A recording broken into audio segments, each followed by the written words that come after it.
So today, the prosecution presented the first witness in the case of Sandro Mulak.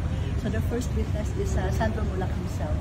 So the prosecution presented his initial direct examination, but due to lack of material time, his testimony was suspended and it will be continued on the next hearing, which is on March 25.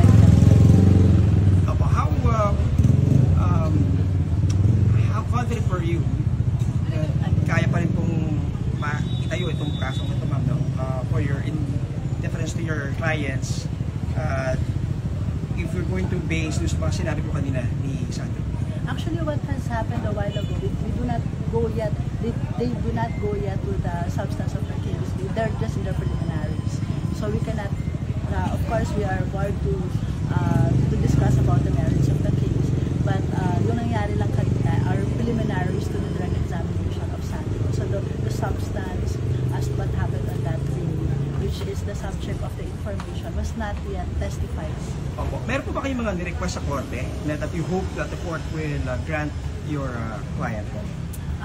We filed a motion for the issuance of the gag order, but this was just merely noted.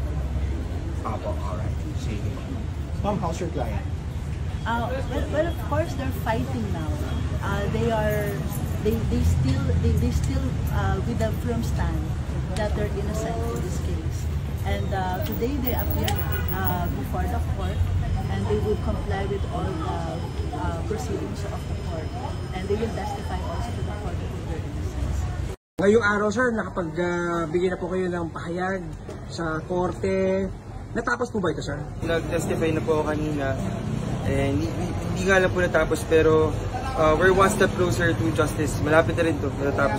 Ano po ang pakiramdam mo, sir, na finally nasabi mo na sa korte yung mga gustong sabihin?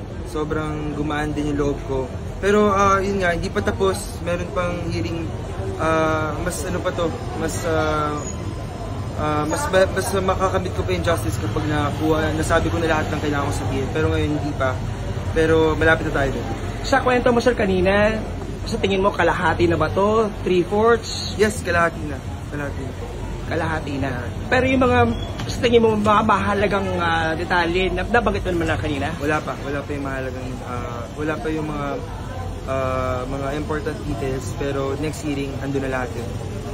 Okay. Ano yung masasabi mo dito sa opportunity na to, na finally dumating na tong araw na to, matapos mo maghantay ng matagal na panahon, eto, mapapakinga ka na? It's been 9 months since nangyari to.